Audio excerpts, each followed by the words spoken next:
It's your boy Abel X, and you are watching Motago TV. Please check out this interview. I vow, Monanaki. Look, falling in love with you was not a mistake. I was always there for you, man, cause I couldn't wait. It's your boy Abel X, also known as Tatenda Abel Chabong. I just had to give you my full name. I'm an artist and a producer. I've been really serious with this for like a good 8 to 9 years, right?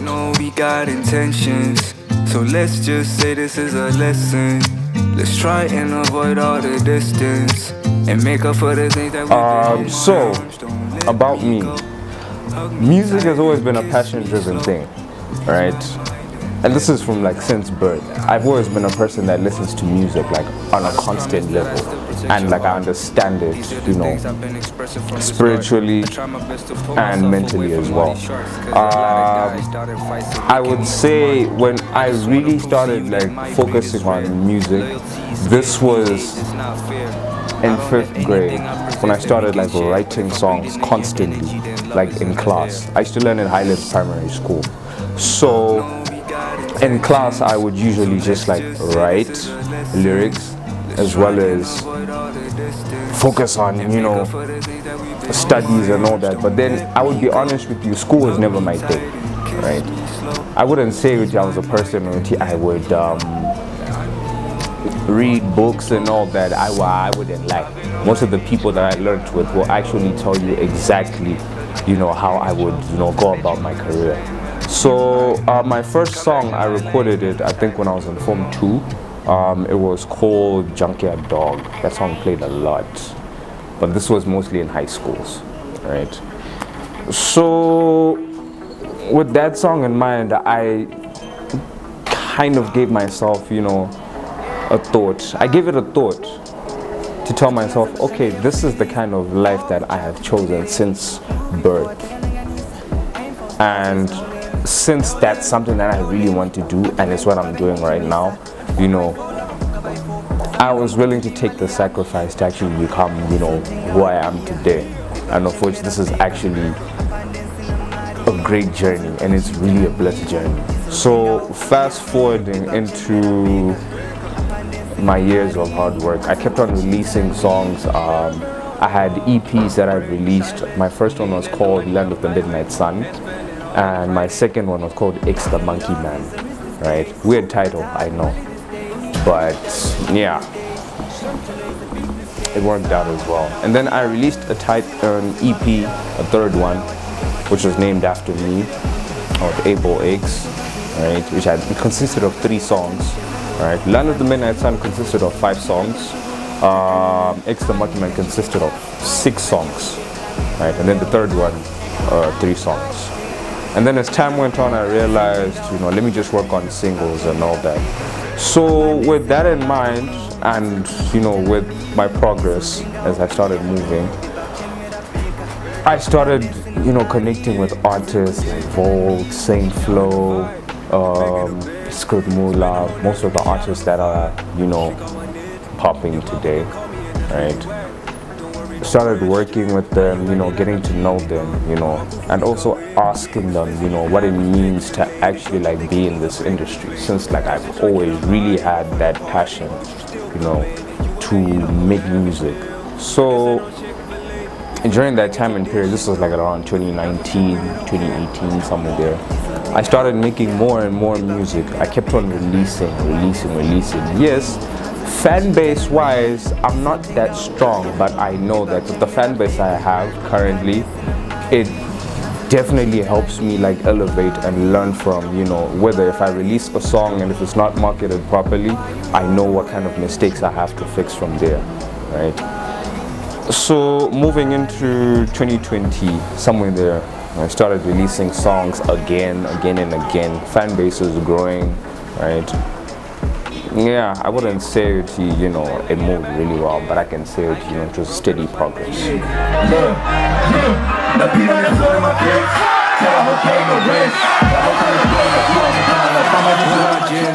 This ain't no competition.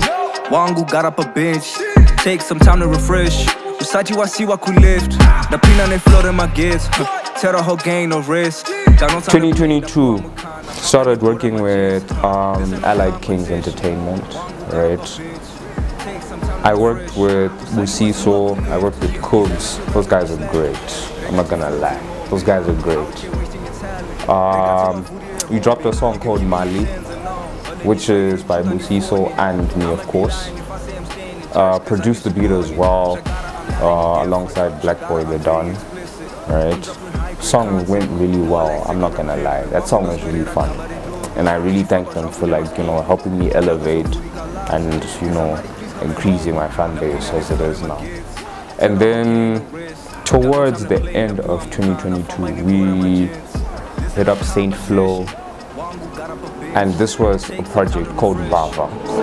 Alright. No wait, this was after we did the okay, so here's what really went down. We hit up Saintfloew to see whether he would actually like to write on one of my beats. And funny thing is, he came to the studio at 2 a.m. in the morning. We were all tired. We were just like, nah, we really want to go home and all that. I really wanted to go home that day, but I was forced not to go because, like, I didn't know, you know, the kind of a bliss. I didn't know that Saintfloew was gonna come to the studio. So when he came, he asked me to play a few beats. I played him about 4. He selected 2 actually, right? We recorded about 2-3 songs. There's actually one song that had my beat on it, but then after some time, you know, he didn't switch out. I honestly wouldn't know what would have happened there, but yeah, and that's that. And then I think about like a month later, that's when he released Kante. Oh, I was so happy. As both an artist and a producer, it was more of a milestone for me. You and me, I can't hang with fragile kids, dog, Navatika. And when they say they hot, I'm the water, Navadima.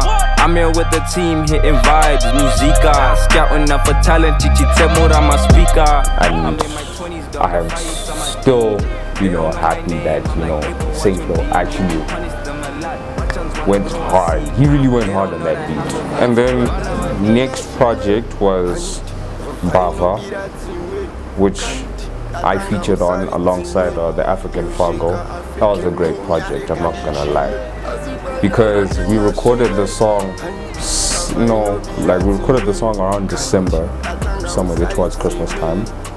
And then, trust me, like, Saint is a really good person. Like, he's a really fun person to work with in the studio.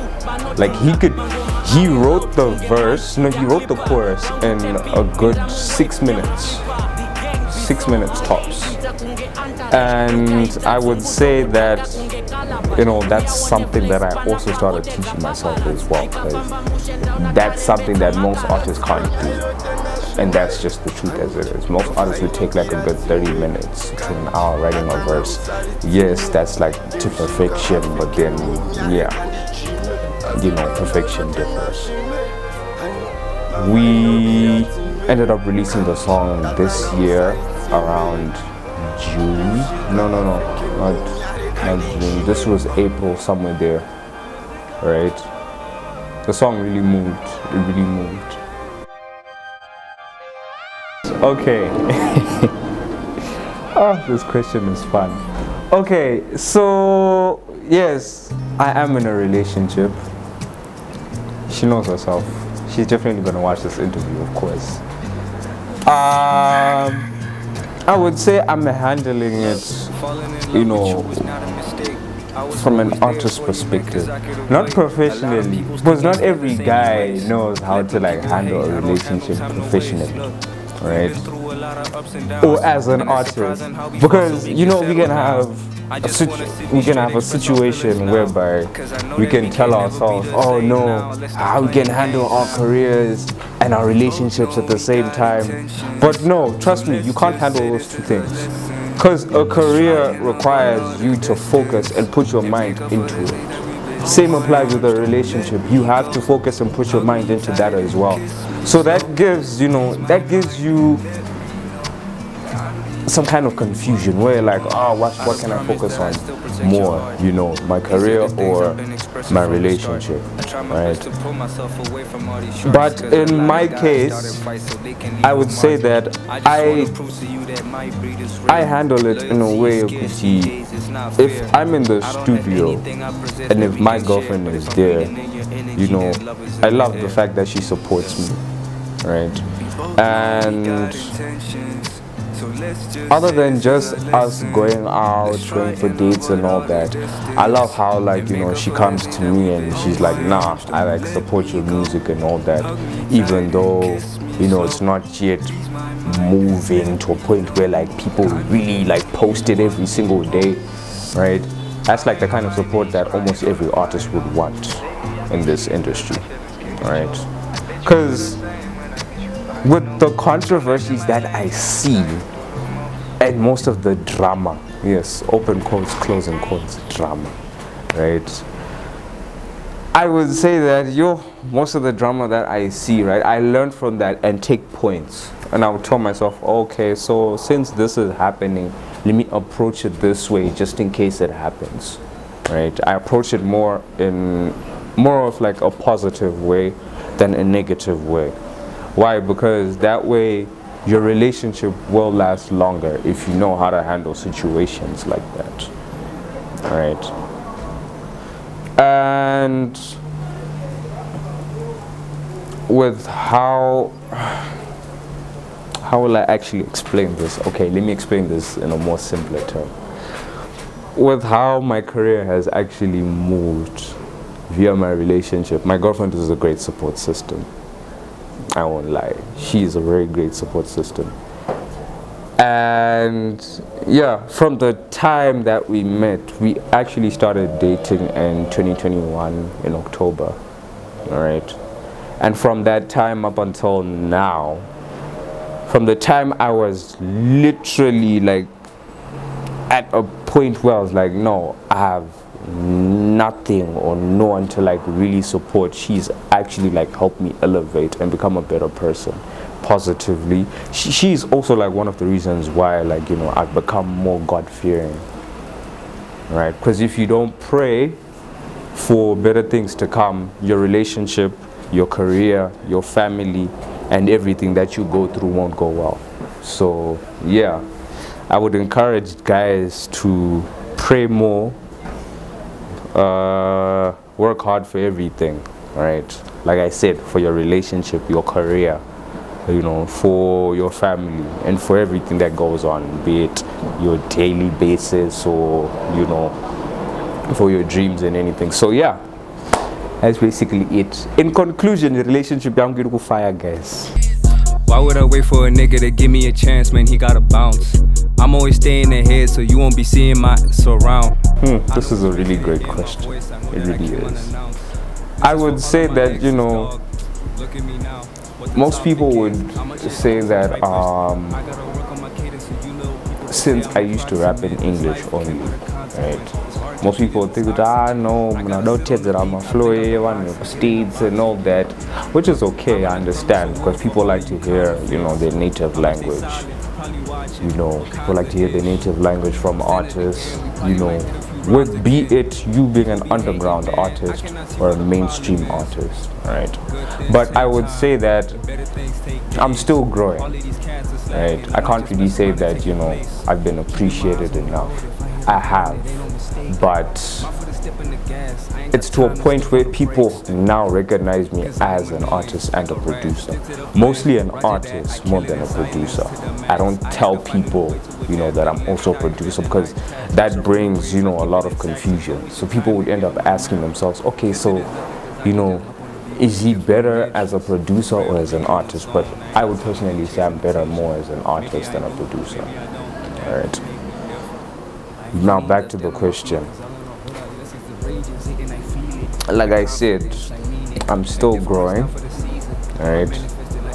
I know that, you know, my music still, you know, has a kind of an element that gives people time to like digest it, right? Because sometimes what I write, most people won't get it.